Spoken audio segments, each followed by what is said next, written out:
없이 살 수 없네. 주 없이 살 수 없네. 인생의 뜻대 삶의 소망 주 없이 살 수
주 안에 내 안에 거하는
맞았습니다. 오늘 한 해를 살아가면서 주님께서 약속하신 영원한 삶을 다 보며 살아가도록 하라.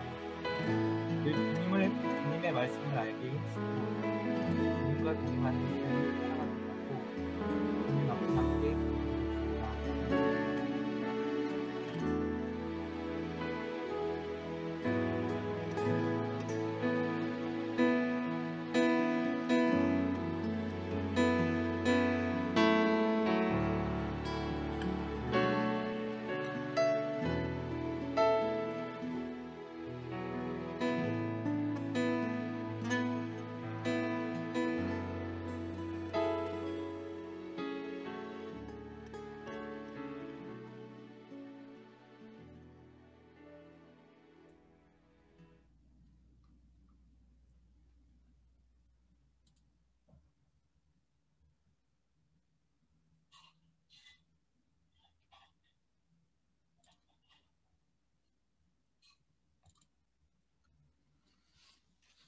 이어서 대표 기도 하시겠습니다.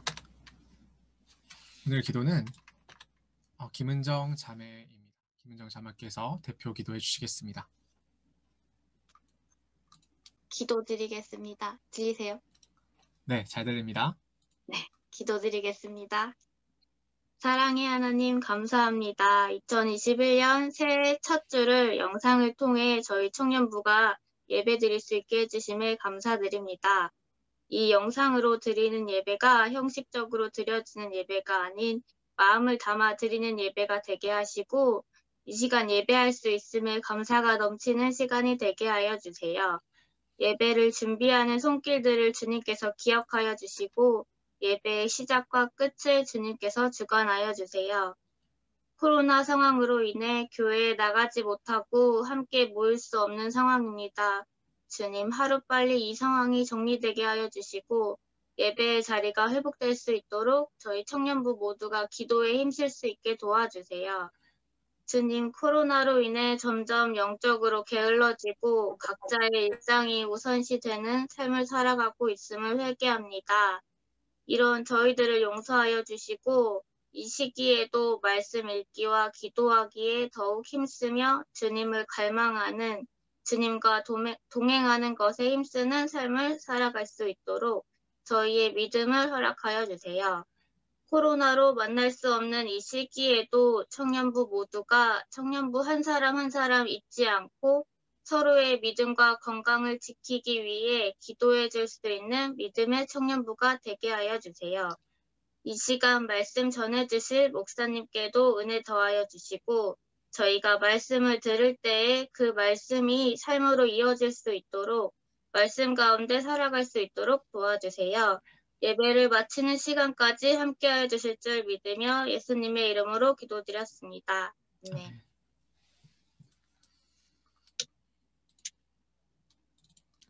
다 같이 성경 봉독하시겠습니다.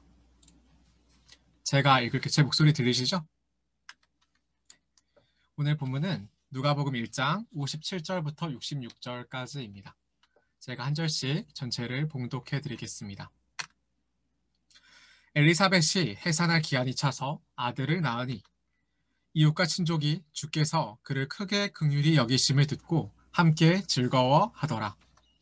8일이 되매 아이를 할례하러 와서 그 아버지의 이름을 따라 사가랴라 하고자 하더니 그 어머니가 대답하여 이르되 아니라 요한이라 할 것이라 하매 그들이 이르되 내 친족 중에 이 이름으로 이름한 이가 없다 하고 그의 아버지께 몸짓하여 무엇으로 이름을 지으려 하는가 물으니 그가 서판을 달라 하여 그 이름을 요한이라 쓰매 다 놀랍게 여기더라.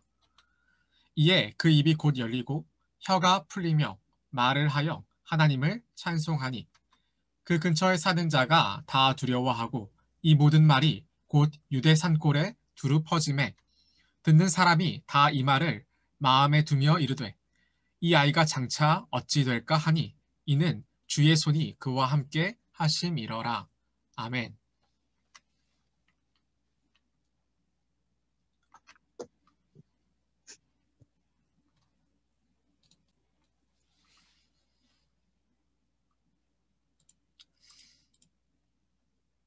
말씀을 전하도록 하겠습니다. 2021년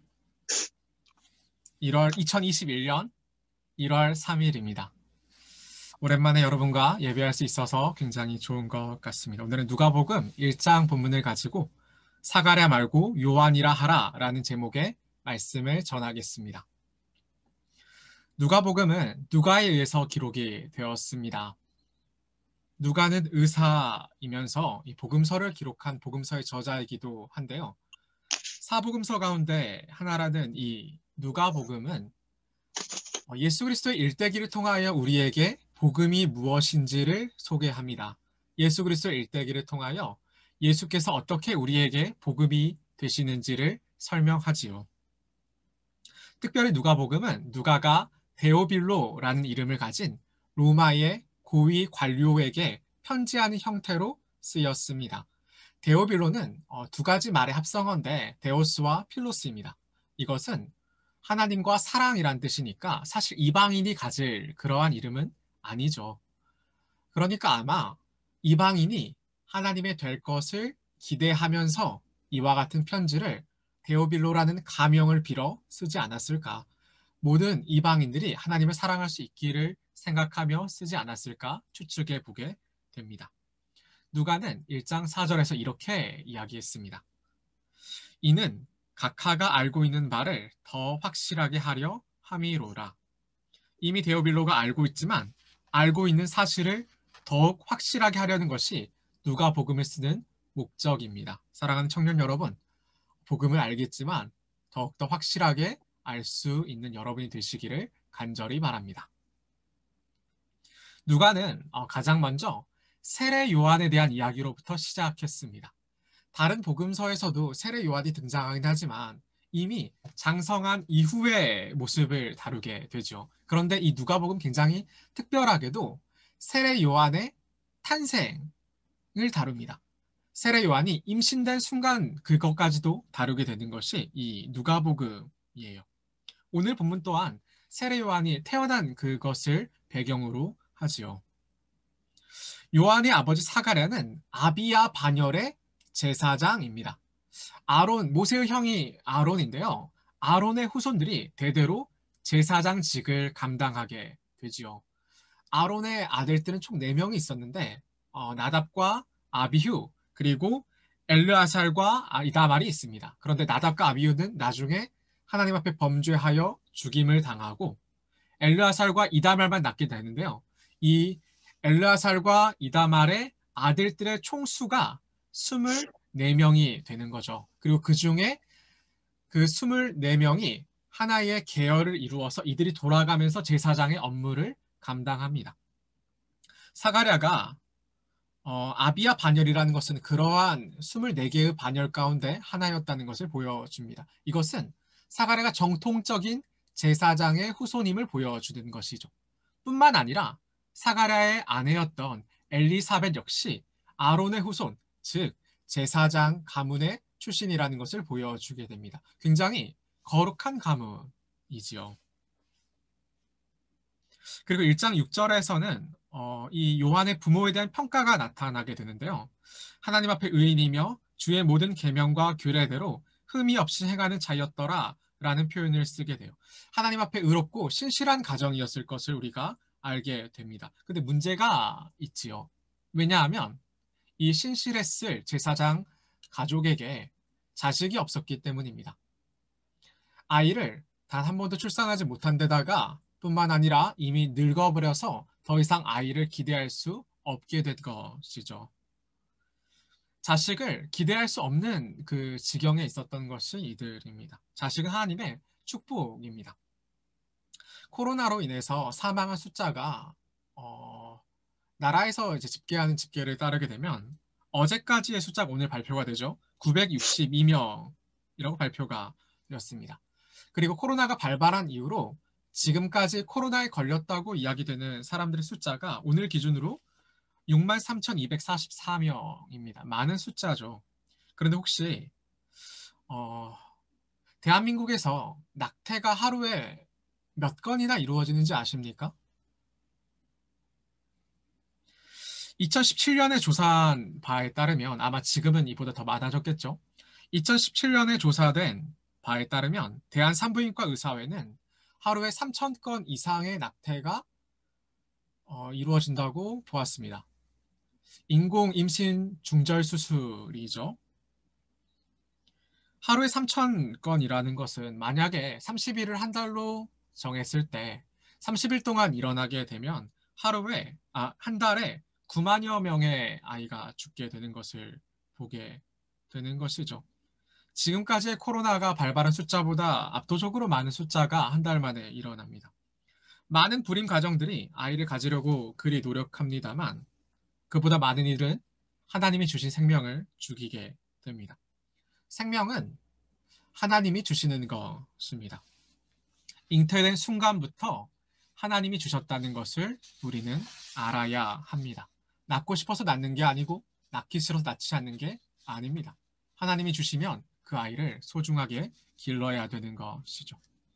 특별히 유대인들은 더욱더 자녀를 하나님의 선물로 이해하게 되었습니다.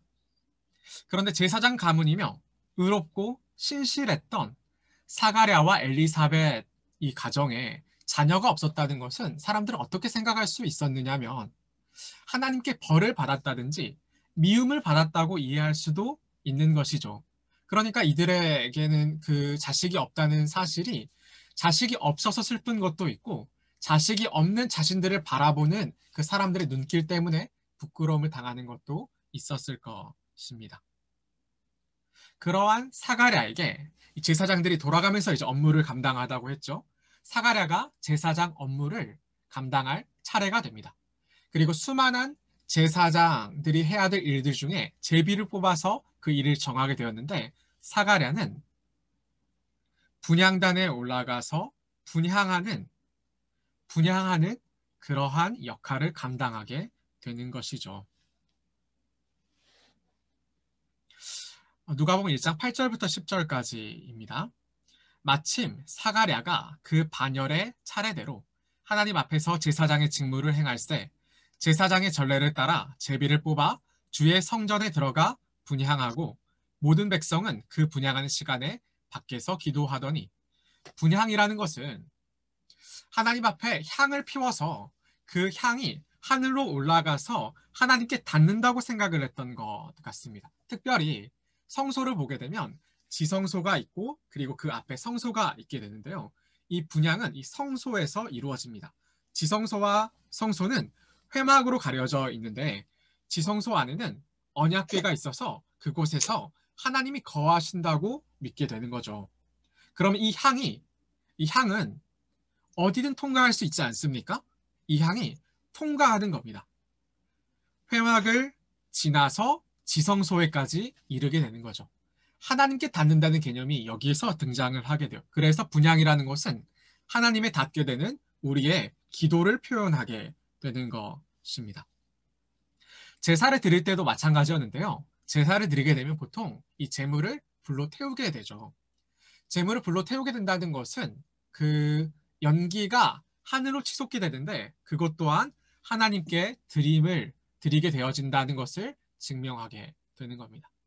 조금 더 깊게 들어가 보면 하나님 앞에 분향할 때 이 향을 불로써 피우지 않습니까? 그 불이 무엇이냐면 하나님 앞에 제사하는 번제단에 있는 불로써 그 향을 피웠다는 것을 생각해 보면 이것이 얼마나 하나님께 닿는다는 것을 강조한 그러한 의식이라는 것을 생각해 볼 수 있게 됩니다. 사가랴는 이 분향의 일을 맡게 되었고 분향할 때 밖에서 모든 백성들이 그 시간을 맞춰서 기도하는 일을 합니다. 얼마나 당연하고 마땅한 일입니까?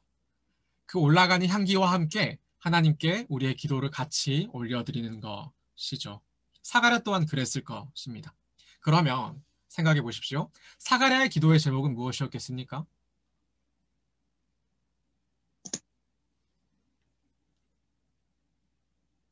또 백성들은 무엇을 놓고 기도했을까요? 여러분은 어떤 것을 놓고 주로 중점을 가지고 기도하십니까? 제가 예전에 세드록교회라는 교회에서 청년으로 있었거든요. 근데 그때 담임 목사님이 하신 설교가 아직도 기억에 납니다. 그 목사님은 동남아로 여행을 가셨는데 그곳에는 수많은 불교 사원이 있는 곳이었다고 해요. 그리고 그것을 관광하다가 어떤 한 여자분이 너무 앞에서 간절하게 기도를 하고 있으니까 목사님이 가이드분에게 물었대요. 도대체 어떠한 기도를 하느냐고요. 그랬더니 가이드분이 이제 통역을 해주게 되는 거죠. 가정의 건강, 자녀들이 잘 되는 것, 경제적 상황, 이와 같은 것들을 놓고 그리도 간절하게 기도했다는 말입니다. 목사님은 굉장히 깜짝 놀라셨대요. 왜냐하면 자신들이 하나님 앞에 하는 기도나 이 사람들이 불상 앞에 사는 기도나 크게 다르지 않았기 때문입니다. 종교는 다르지만 기도의 내용이 기독교인들이나 기독교인이 아닌 사람들이나 크게 다르지 않았던 것이죠. 사람들은 각각 자기 종교를 가지고 각자의 소망을 빌게 마련입니다. 사가랴라고 달랐겠습니까? 아마 비슷했을 거라고 생각을 해요. 사가랴도 개인의 소망을 가지고 기도했겠죠. 그런데 자식을 위한 기도는 아니었을 거라고 생각해 봅니다. 왜냐하면 사가랴는 자녀가 더 이상 태어날 수 없다고 생각했기 때문이죠. 궁극적인 소망은 자녀가 태어나는 것이었겠으나 사가랴는 그와 같은 것을 구하지 않았을 거예요. 백성들도 마찬가지일 겁니다. 삶의 문제에 대하여, 건강에 대하여 우리와 같은 상황에서는 코로나를 놓고 그렇게 기도했겠죠. 기도는 구원을 내포합니다. 구원은 굉장히 포괄적인 개념인데 죽음 이후의 내세에 대한 것도 맞지만 현생을 살아가는 현재의 삶 또한 구원에 포함됩니다. 그래서 사람들은 자신의 현재를 구원에 줄 만한 것을 놓고 기도하게 되지요. 청년의 때에는 결혼을 놓고 기도하기도 하겠습니다. 진로와 고용의 문제 등으로 기도하겠죠. 코로나19의 상황 같은 경우는 악화된 경제적 상황 때문이기도 할 것이고 각자의 건강 때문에 기도하기도 할 것입니다.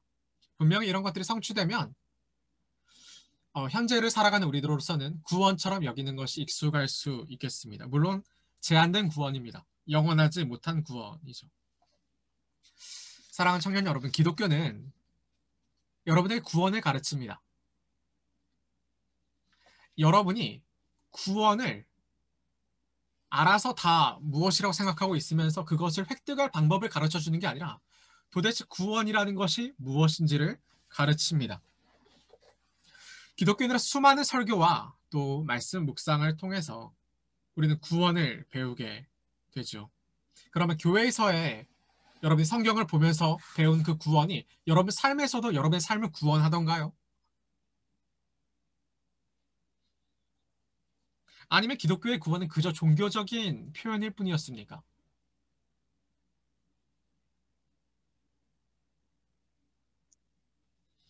기독교인뿐만 아니라 사람도 다 기도를 하게 되죠. 무교라고 주장하는 사람들도 이번에 새해가 밝았는데 새로운 해가 뜨면 산에 가고 바다에 가서 각자의 소원을 빌게 마련입니다. 자기의 삶의 문제들을 놓고 말이죠. 그럼 우리는 무엇이 다릅니까? 예수께서는 주기도문을 가르치실 때 우리에게 무엇이라고 말씀하셨냐면 여러 많은 것들을 구하는 모습을 이런 것들은 이방인들이 구하는 것이다 라고 말씀을 하셨습니다. 그리고 또 무슨 이야기를 하셨냐면 먼저 그의 나라와 그의 의를 구하라고 말씀하셨죠. 그리하면 다른 것들은 나머지 것들은 다 너희에게 갖게 하실 것이다. 채워주실 것이다 라고 말씀하셨습니다. 예수님은 참된 구원이 어디에 있다고 말씀하셨냐면 하나님의 나라와 그의 의가 이 땅에 실행되는 것이 참된 구원이라고 말씀하신 것이죠. 우리는 다 이것을 배웠지 않습니까? 삶의 문제를 놓고 어떻게 기도하지 않겠습니까? 기도해야죠, 여러분. 건강을 놓고 기도하셔야 하고 경제적 문제를 놓고 기도하셔야 되고 관계를 놓고 기도 간절히 하셔야 되죠. 그런데 여러분의 참된 구원이 무엇이냐면 하나님의 나라와 그의 의여야 하는 것입니다. 생각해 보셔야 합니다. 오늘 누가복음은 누가가 로마의 고위 관리였던 데오빌로를 향하여 썼습니다. 데오빌로의 구원은 무엇으로 요약되고 통칭될 수 있을 거냐면 로마의 황제라는 이름으로 통칭되었을 것입니다. 돈을 원할 수 있어요. 높은 관직을 원할 수 있어요. 대단한 권세를 원할 수도 있죠. 그런데 그 모든 것들은 다 로마의 황제라는 이름으로 다 압축되고 로마의 황제라는 이름으로 해결될 수 있었을 것입니다. 그러니까 그의 복음은 로마의 황제 가이사르였겠죠. 그러면 여러분의 문제는 무엇이 있으면 다 해결이 됩니까? 돈이죠. 사실은. 그쵸. 돈이 있으면 걱정이 없지 않겠습니까? 저도 마찬가지겠죠. 돈이 있으면 사실 수많은 여러 기도의 제목들이 대부분 다 해결되지 않겠습니까? 그러면 로마인들은 로마의 황제 카이사르를 복음이라고 믿었겠지만 우리는 현대에 와서 현대의 대부분의 사람들은 돈을 복음이라고 믿고 있는 것입니다. 사실 그것이 우리의 삶에 전반적인 구원을 베풀어 줄 것이라고 여기게 되는 것이죠. 로마의 황제가 정치를 잘하면 태평성대를 누리게 될 것이고 로마의 황제가 전쟁을 잘하면 수많은 영토와 많은 수의 노예들을 얻을 수 있었을 것입니다. 수많은 문제들이 로마의 황제 때문에 해결이 되는 것이죠. 우리의 삶에서 수많은 문제들이 돈으로 말미암아 해결되는 것처럼. 그런데 누가는 그러한 로마의 고위 관리였던 데오빌로에게 복음이 누구냐고 가르쳤냐면 예수 그리스도라고 가르칠 겁니다. 1장 4절에서 아까 이야기했잖아요. 데오빌로가 예수 그리스도에 대한 소문을 알았어요. 그런데 그게 정말로 복음인지는 잘 몰랐겠죠. 우리 또한 마찬가지 아닙니까? 어쩌면 이방인에 가깝죠. 예수 그리스도를 알고 복음을 얼마나 오랫동안 들었는데 우리의 삶에선 이 복음이 적용이 안 되는 겁니다. 저도 마찬가지예요. 하나님을 더욱더 알아가는 기쁨보다 그 월급이 오르는 기쁨이 더 크지 않겠습니까? 그런데 그것이 정말 괜찮은 것일까? 우리에게 정말 그것이 올바른 것일까? 그것을 생각해 보셔야 합니다.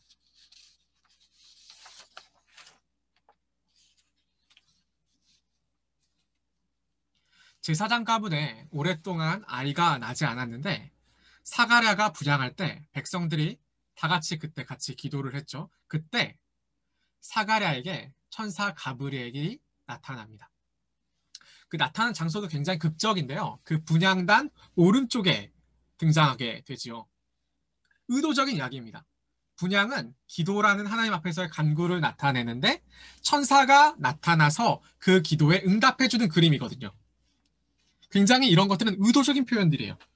사가랴가 천사를 보고 놀랍고 무서워하는데 사가랴에게 진정하라고 천사가 말한 이후에 어떤 이야기를 하냐면 아내 엘리사벳을 통하여 아이를 줄 것이라는 이야기를 하게 됩니다.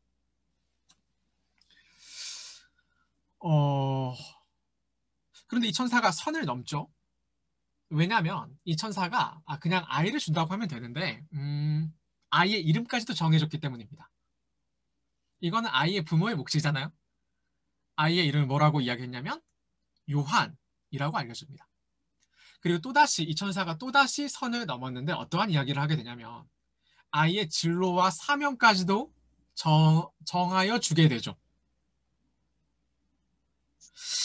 제가 이름이 건호입니다.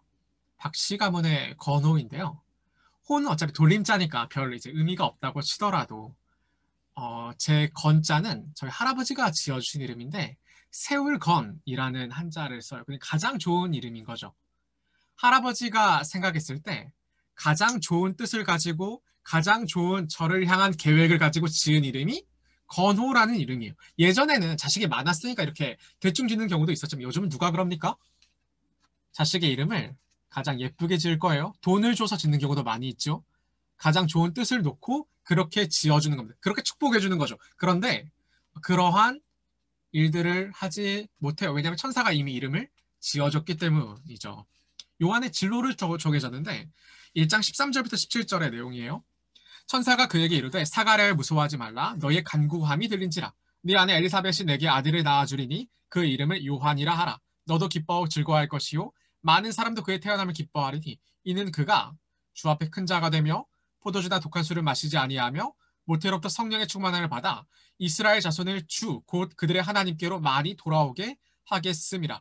그가 또 엘리야를 심령과 능력으로 주 앞에 먼저 와서 아버지의 마음을 자식에게 거스르는 자를 의인의 슬기에 돌아오게 하고 주를 위하여 세운 백성을 준비하리라. 요한의 탄생은 모두의 기쁨이라고 이야기를 해요. 사가랴가 기뻐할 뿐 아니라 많은 사람도 이 요한의 탄생으로 인하여 기뻐하게 될 것이라고 말했습니다. 그는 여러 가지 표현들이 있지만 많은 사람들을 하나님께로 돌아오게 할 인물이기 때문에 모든 사람이 기뻐할 것이라고 이야기했습니다. 이 표현은 잘 이해되는 표현이 아닙니다. 왜냐하면 이 말을 듣고 있는 당사자들이 하나님 앞에 나와 있는 하나님 앞에 어쩌면 가장 가깝다고 여겨지는 인물들이기 때문입니다. 사가랴와 엘리사벳은 제사장 가문이죠. 그리고 그 주변에 있는 자들은 사가랴의 분향에 맞춰서 하나님 앞에 기도할 정도로 경건한 이들입니다. 그런데 이렇게 칭찬받을 만한 신앙의 모습이 있어 보이는 자들에게 가브리엘은 무엇이라고 이야기했냐면 주께서 너희에게 함께 하실 것이다 라고 말하지 않았고 이스라엘 자손이 하나님께로 많이 돌아오게 할 것이다 라고 그렇게 이야기를 하게 됩니다.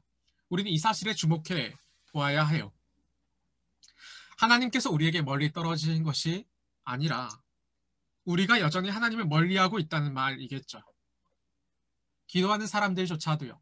제사하러, 예배하러 그렇게 나온 사람들조차도요. 그런데 요한이 태어난 사례는 무엇이냐면 그러한 사람들을 하나님께로 이끄는 역할을 합니다. 요한은 그렇게 구원자이신 예수 그리스도의 길을 예비하는 자가 될 것입니다.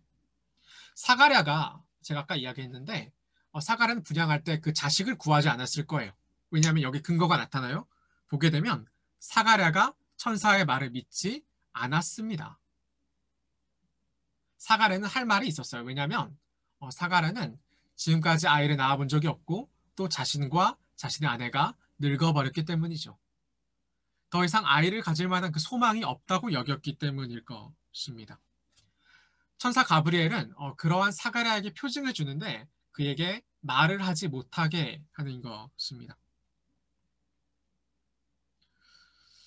두 가지 의미가 담긴 그러한 표현이라고 생각을 해요. 첫 번째는 천사의 말대로 아이가 태어날 것에 대한 표징으로서 말을 하지 못하게 되었을 것이고, 두 번째는 의심하던 사가랴가 입으로 범죄하여 하나님의 계획을 신뢰하지 못하는 것을 막기 위하여 그와 같은 일을 행했겠죠. 입으로 부정한 말을 하지 못하게 하려고 천사는 그와 같은 일을 행했을 것입니다.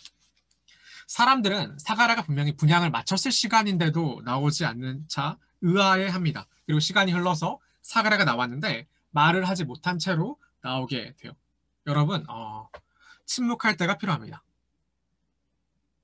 어쩌면 기독교인 삶에는 침묵할 때가 참 많이 필요해요.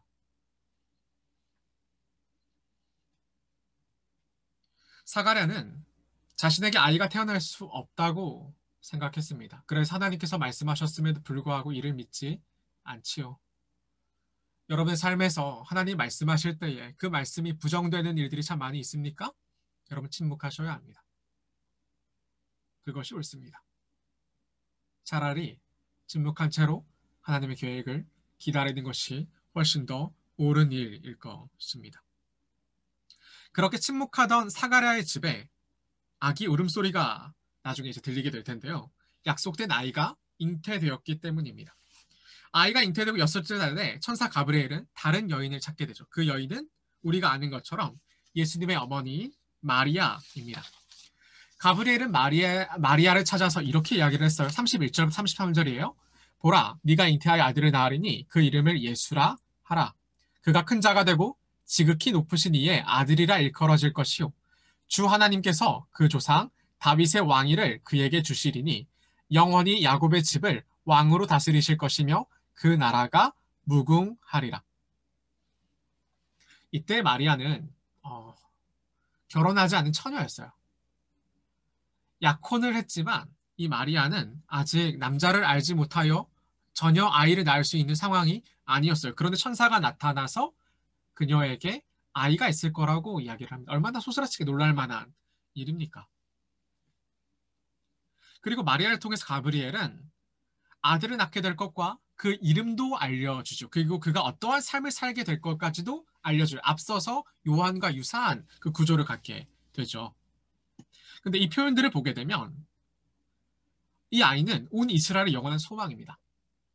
조상 다윗의 왕위를 주시겠다는 것, 영원히 야곱의 집을 왕으로 다스리실 것이라는 것, 그 나라가 무궁할 것이라는 놀라운 소망을 가져다 주죠. 이 일들이 일어날 수 있겠습니까, 여러분? 아닙니다. 꿈꿀 수 없습니다. 꿈꿀 수 없어요. 하나님은 다윗을 의롭다고 칭하시며 그를 왕위에 올리셨죠. 그러면서 다윗의 왕권이 영원할 것이라고 말씀하셨습니다. 그런데 다윗의 왕권이 지금까지 이어져 내려오던가요? 후손은 이어지지요. 예수 그리스도의 아버지인 요셉을 통하여서. 그런데 사실상 이 왕이라는 이름은 누가 가로챈 이유냐면 헤롯이 가로챈 이유예요. 다윗의 후손들 가운데 남유다와 북이스라엘로 갈라지게 되죠. 그러다 북이스라엘 먼저 멸망하고 남유다까지 멸망하게 되죠. 나중에 스룹바벨을 통하여 귀환하여 성전을 짓지만 그조차 무너지게 되죠. 그러니까 얼마나 초라합니까? 그리고 이때에는 세계의 가장 강대했던 로마의 지배를 받을 때입니다. 그런데 어떻게 다윗의 후손 가운데 왕이 나타나서 이스라엘 민족을 다스릴 수 있단 말입니까? 작은 것들은 꿈꿀 수 있어요, 여러분.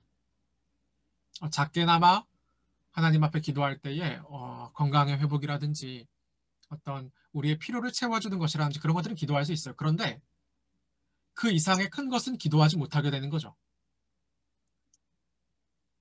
그런데 놀랍게도 마리아가 이것을 믿어요. 마리아가 이것을 믿습니다. 사가랴는 의심했어요. 그런데 마리아는 이것을 믿어요. 물론 질문하지요. 어떻게 그런 일이 일어날 수 있느냐고. 천사가 이야기하자 37절부터인데요. 대저 하나님의 모든 말씀은 능하지 못하심이 없느니라. 마리아가 이르되 주의 여정이오니 말씀대로 내게 이루어지이다 하매 천사가 떠나가리라. 마리아는 사가랴와 달리 이를 믿습니다. 그리고 마리아에게 예수께서 잉태되시죠. 마리아는 임신을 하고 한 다음에 자기 친척 사가랴와 엘리사벳을 찾아갑니다. 그때 엘리사벳의 뱃속에는 6개월 된 요한이 있었죠. 요한은 태 속에서 예수께서 가까이 오심을 보고 그것이 너무나 기뻐서 날뜁니다. 우리는 이제 기독교에서는 이것을 근거로 태아도 하나의 생명이다라고 이제 주장을 하게 되는데요. 세례 요한은 엘리사벳 뱃속에서 마리아 뱃속에 있는 예수님을 가까이 느끼고 그것이 기뻐서 뛰놉니다. 엘리사벳은 1장 45절에 이렇게 이야기했어요. 주께서 하신 말씀이 반드시 이루어지리라고 믿은 그 여자에게 복이 있도다 라고 말하면서 축복합니다. 무엇을 축복하냐면 주께서 하신 말씀이 이루어질 것이라고 믿었다는 그 사실로 축복합니다. 이제 생각해 보아야 해요. 사가랴가 분향했습니다. 그리고 많은 사람들이 나와서 그 분향 시간에 기도를 드리게 되죠. 그런데 그 기도가 정말로 기독교의 구원을 향했겠습니까, 여러분? 아니었을 거예요. 그들이 향한 구원은 예수 그리스도가 아니었겠죠. 로마의 지배 아래 있었을 유대인들에게 구원은 예수 그리스도가 아니셨을 겁니다. 로마의 관리였던 데오빌로가 로마의 황제를 구원으로 여겼을 것처럼 유대인들은 각자가 구원처럼 여겼던 것들을 찾았을 것입니다. 돈을 구하고 건강을 구하고 진로를 구했겠죠. 하나님이 구원이신 줄 알아 하나님께로부터 그걸 구한 게 아니라 사실은 하나님이 아니더라도 그와 같은 것들을 책임져 주는 자를 구원처럼 여겼겠죠. 정말로 이 본문에서 사가랴가 구해야 될 것은 자식입니다. 사실 불임 가정이 있어요. 기도해도 아이가 없을 수 있죠. 그런데 여기서 자식이 없다는 것은 굉장히 상징적인 표현이에요. 낳을 수 없음에도 불구하고 소망해야만 하는 것들에 대한 표현인 거죠. 나이가 많고 한 번의 출산의 경험도 없지만 그럼에도 포기하지 말고 구했어야 된다는 듯하게 계속해서 몰아가기 때문이에요. 아마 사가랴는 다른 것을 구했을 거예요. 그런데 가브리엘은 분향단 오른편에 나타나서 그 기도에 응답합니다. 사가랴가 구한 것은 자녀가 아니었겠으나 사람들의 기도는 전혀 다른 것들을 구했겠으나 하나님께서는 가브리엘을 통하여 사가랴와 사람들의 기도에 응답하십니다. 그 기도가 무엇이냐면 그 응답이 무엇이냐면 예수 그리스도신 거죠. 참된 구원이요.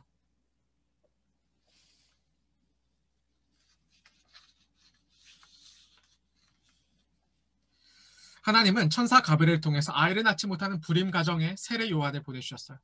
그리고 결코 잉태할 수 없는 처녀를 통하여 우리의 구세주이신 예수 그리스도를 보내주셨습니다.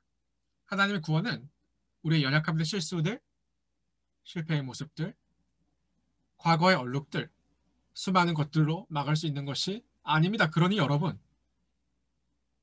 구원을 갈망하십시오.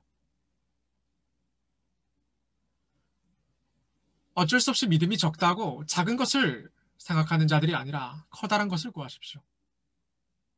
하나님 나라와 하나님의 의를 구하십시오.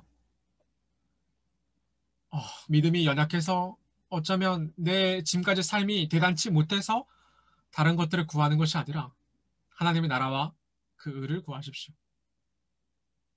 그것이 진짜 구원이기 때문입니다. 이제 엘리사벳이 해산할 때가 되죠. 그리고 아들을 낳게 됩니다. 이웃과 친족들이 다들 모여서 축하합니다. 크게 기뻐해요. 그리고 그의 아이들의 이름을 논의하죠. 왜냐하면 사가랴가 아마 말을 못했기 때문에 그 친척들이 먼저 이야기했을 거예요. 그들은 말을 하지 못하는 사가랴를 대신해서 아이의 이름을 뭐라고 짓고자 하냐면 사가랴라고 짓고자 합니다. 이때는 이런 것들이 흔했어요. 존경받는 선조의 이름을 따는 것이죠. 그런데 이제 이 주변 사람들이 그 아버지 사가랴의 이름을 따서 아들의 이름을 지으려 했으니까 사가랴에게는 얼마나 대단한 평가를 받은 것이에요. 그렇잖아요. 그런데 가장의 권한이었을 이름을 짓는 일에 아이의 어머니인 엘리사벳이 분명하게 목소리를 내죠. 1장 60절이에요. 그 어머니가 대답하이르되 아니라 요한이라 할 것이라 하매. 이거 굉장히 이례적인 표현이에요. 사람들은 엘리사벳의 그와 같은 단호함에도 불구하고 어떻게 선을 그냐면 친척 중에 그런 이름이 없다고 선을 그었습니다. 그래 본 적이 없는 거죠. 요한이라는 이름이 가하지 않다고 이야기를 합니다. 그리고 사가랴의 뜻을 물어요. 사가랴가 아이의 이름을 물으니 63절에 그가 서판을 달라하여 그 이름을 요한이라 쓰매 다 놀랍게 여기더라. 아버지 사가랴 또한 그 아이의 이름을 요한이라고 썼습니다. 이에 그 입이 곧 열리고 혀가 풀리며 말을 하여 하나님을 찬송하니 그 근처에 사는 자가 다 두려워하고 이 모든 말이 온 유대 산골로 두루퍼짐에 듣는 사람이 다 이 말을 마음에 두며 이르되 이 아이가 장차 어찌 될까 하니 이는 주의 손이 그와 함께 하심이러라. 사가랴는 아이의 이름을 요한이라고 한 이후에 즉시 말을 할 수 있게 되었는데 그가 처음으로 한 말은 하나님을 향한 찬송이었습니다. 말을 못한 채로 아이가 태어날 때까지 10개월간 침묵했던 사가랴예요. 그 사이 얼마나 많은 목소리를 내고 싶었겠습니까? 그런데 아이가 태어나고 아이의 이름을 사가랴라 하지 않고 요한이라 하고 그가 했던 가장 첫 이야기는 하나님을 향한 찬송이었습니다. 사가랴는 10개월의 기간의 침묵을 통하여 하나님께서 허락하시는 참된 구원을 바라볼 수 있게 된 것입니다. 참된 구원이 무엇일까? 청년 여러분, 말을 아끼십시오. 많이 표현하시되 하나님의 뜻을 의심하기 위하여 사용하지 말고 하나님의 뜻에 질문하기 위하여 사용하십시오. 우리에겐 시간이 많이 필요해요. 우리에게는 하나님의 구원을 신뢰하고 하나님의 구원을 믿고 견뎌볼 시간이 필요합니다. 제가 그래야 하고 여러분이 그래야 하겠죠. 우리는 많은 순간 많은 것에 치우치겠지만 돈이 구원이 아니라 돈이 복음이 아니라 하나님께 속하는 것이 진정한 구원이라는 것을 믿고 견딜 시간이 필요한 겁니다.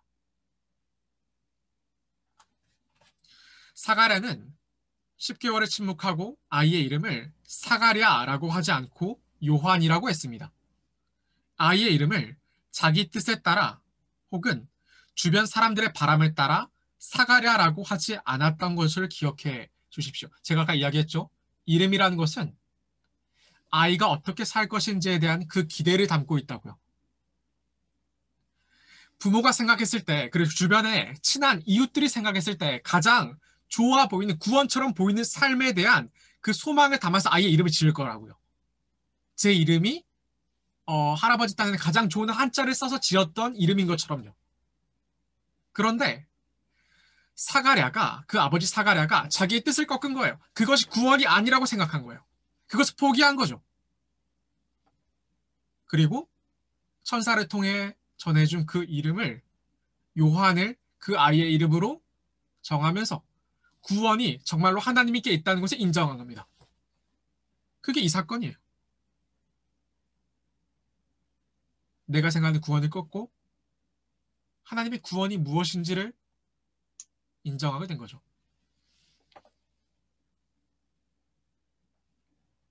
우리는 각자의 소망이 있고 생각이 있죠. 각자가 생각하는 삶의 모양새들이 있죠. 다 그렇지 않습니까? 그런데 우리의 삶의 주장이 사가랴가 아니길 원하는 것입니다. 요한이기를 원하는 거죠.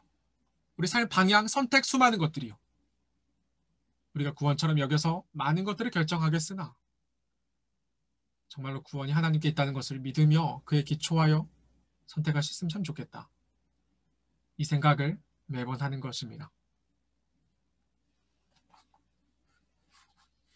사랑하는 청년 여러분, 모든 인생은 하나님의 계획과 긍휼 가운데 계획되었습니다. 모든 인생이요. 하나님께서 허락하지 아니하시니까 제사장 집안이어도 아이가 태어나지 않지요. 하나님이 허락하시니까 불임의 가정에 늙어버린 그 노년의 몸을 통하여서 아이가 태어나고 처녀가 잉태하여 아이를 낳게 되지요. 여러분의 인생도 마찬가지예요. 하나님이 허락하지 아니하시면 그 어떠한 삶도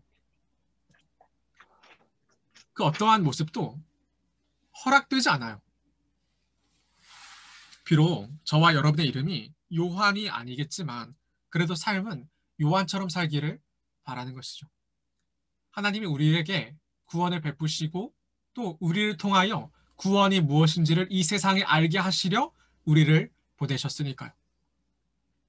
요한이 예수 그리스도의 길을 곧게 하여 구원이 무엇인지를 외치며 다녔던 그 삶을 우리에게 기대하시면서 우리를 이 땅에 보내셨으니까요. 사람이 생각하는 한정적이고 제한적이며 상황에 매여버린 구원이 아니고 하나님께서 허락하신 진정한 구원을 소망하기를 바랍니다. 사랑하는 청년 여러분, 여러분의 삶이 참된 구원을 소망하고 갈망하며 구할 수 있기를 주님의 이름으로 축원합니다. 여러분이 결혼을 하게 되면 사가랴와 엘리사벳 같은 가정에서 그 아이의 이름이 사가랴가 아니라 요한이라 말할 수 있기를 바랍니다. 그리고 여러분의 현재의 삶에서 여러분 주변 사람들에게 요한이 되어서 우리 삶에 진짜 구원이 누구에게 있는지 여러분 현실을 뛰어넘는 정말 우리의 영원한 그 소망이 어디에 있는지 이것을 보여줄 수 있는 그러한 삶이 여러분의 사명이 되기를 간절히 바랍니다. 같이 기도할까요? 오늘 말씀을 놓고 기도할 텐데요. 하나님,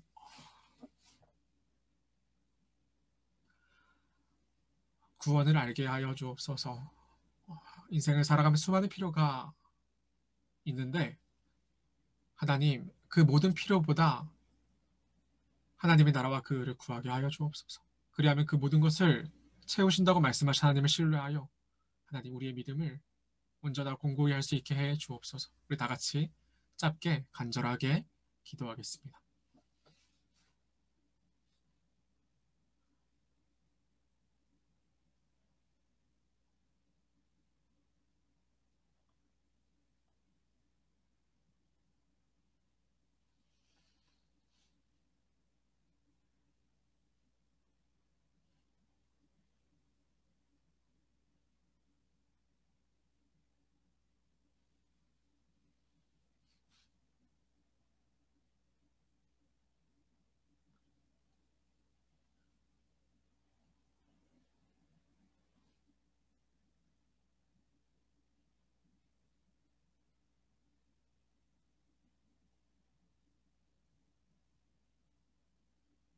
하나님, 오늘도 말씀 허락하여 주셔서 감사합니다.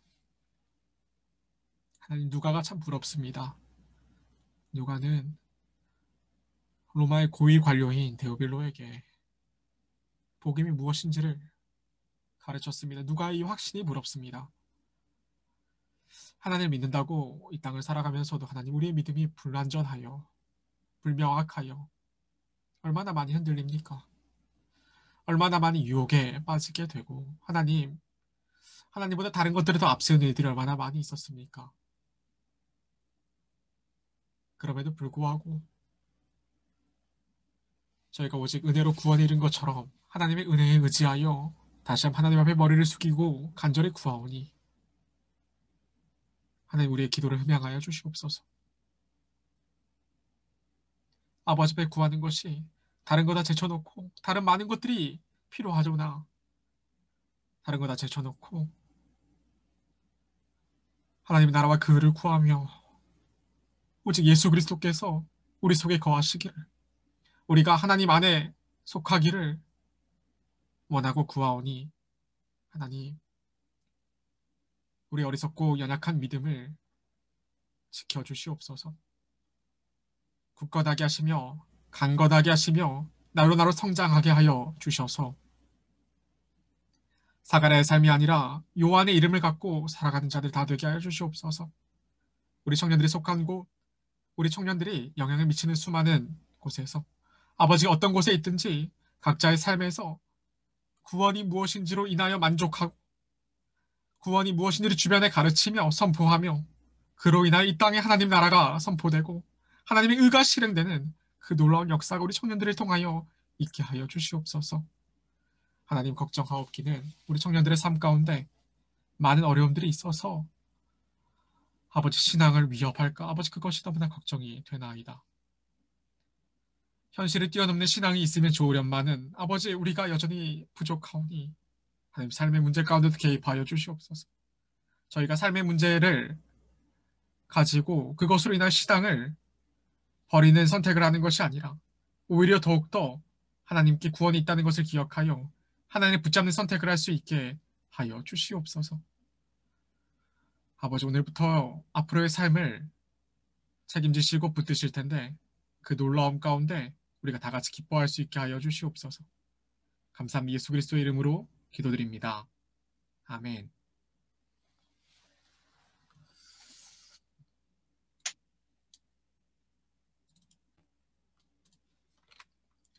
헌금하는 시간을 갖겠습니다. 헌금은 그 각자 그 계좌로가 가죠. 문자에 거기로 하시고요.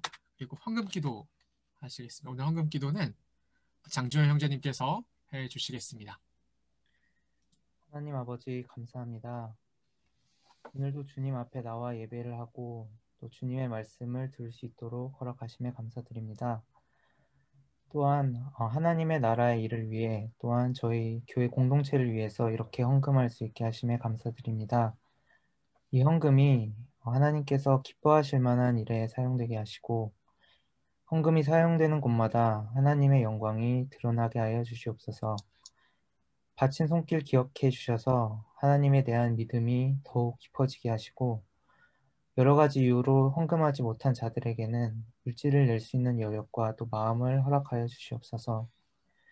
물질이 저희의 삶에 반드시 필요하오나 물질의 욕망에 끌려다니지 않게 하시고 우리가 가진 물질을 이웃과 형제들에게 나눌 수 있는 마음을 허락하여 주시옵소서.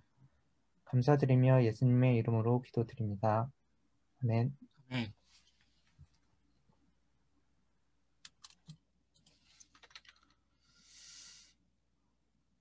제가 축복하고 오늘 예배를 마치겠습니다. 근데 생각보다 그 줌으로 드린 예배가 괜찮을 수 있겠다라는 생각을 해봅니다. 제가 축복하고 오늘 예배를 마치겠습니다.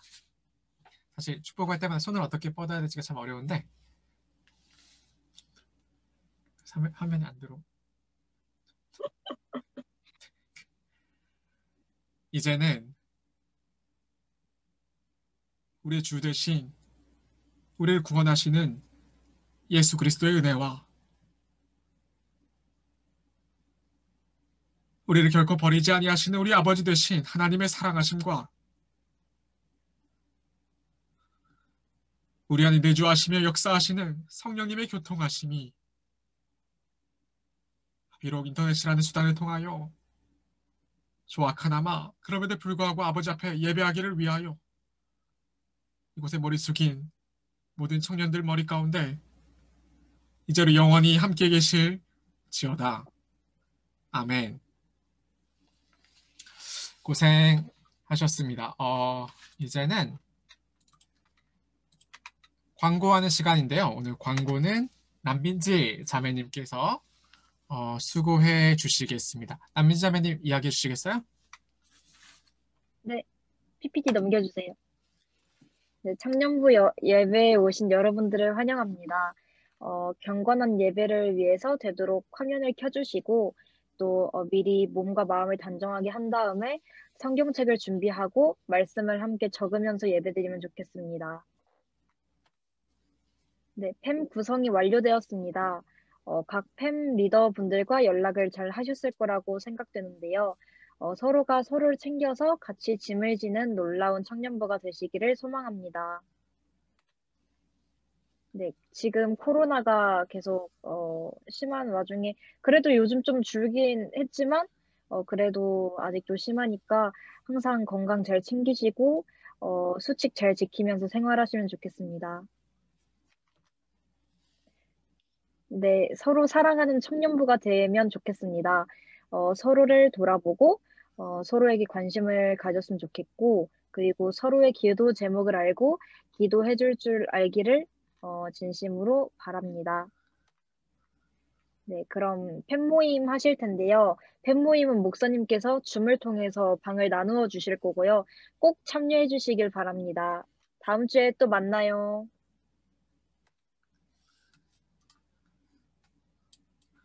제가 이제 그 소회의실 기능을 통해서 이제 그 방을 나오는데 이게 굉장히 신박한 기능이에요. 위에 보이는 보람이라는 그 친구는 저랑 결혼했던 친구예요. 결혼하고 있는 결혼한 사이인데 결혼했다는 그 사모세요. 그래서 그 이렇게 줌을 통해서라도 서로 얼굴을 알 수 있으면 참 좋겠다는 생각을 합니다. 소회의실을 제가 이제 할당을 해드려야 되는데 잠깐만요. 3개를 만들고 일단은 참가자가 소회의실을 선택하도록 허용할 거거든요. 잠시만요. 이름을 다 바꿔놓을게요. 준영팬. 목사님, 네. 저 줌 레슨 있어가지고, 회원님이 그러시구나. 네, 봤죠? 시간은 바꿀 수 있어서 다음에 참여할게요. 네, 목소리 딱 알아듣는 거 봤죠? 네네. 네, 알겠습니다. 그러면은 안녕히 다음에 계세요. 뵙도록 하겠습니다. 오늘 고생 많으셨어요? 네, 수고하시고. 감사합니다. 네, 알겠습니다. 다음에 꼭 같이 해요. 네. 네. 팸을 3개를 만들었고요. 그리고 여러분 이거 들어갈 수 있어요? 모든 회의실 열기 한번 눌러볼게요. 열었거든요. 한번 해보시겠어요? 어떻게 해요? 잠시만요. 여기 왼쪽에 있다. 소회의실 참가. 네. 윤상 형제도 잘 계시죠? 네, 잘 있습니다. 좋습니다. 그래도 목소리 들어 좋네요. 지금 막 이동하고 있는 것 같은데? 저희 팸 저밖에 없는데. 그러면은 어디로 들어가고 싶으세요? 이거 왜 안 돼요? 저 왜 안 떠요? 죄 떴는데요? 할당 떴는데 민지네로 하시면 되죠, 제가. 이거 원래 이렇게 화면 팝업 이제 떴다. 제가 옮긴 거거든요, 방금은? 저는 민지 팸 해도 돼요? 그러실까요? 좋습니다. 네, 이렇게 하시죠. 즐거운 시간 되시고요. 제가 중간에 한번 돌아볼게요. 네. 주영 형제도 이제 들어가시면 돼요.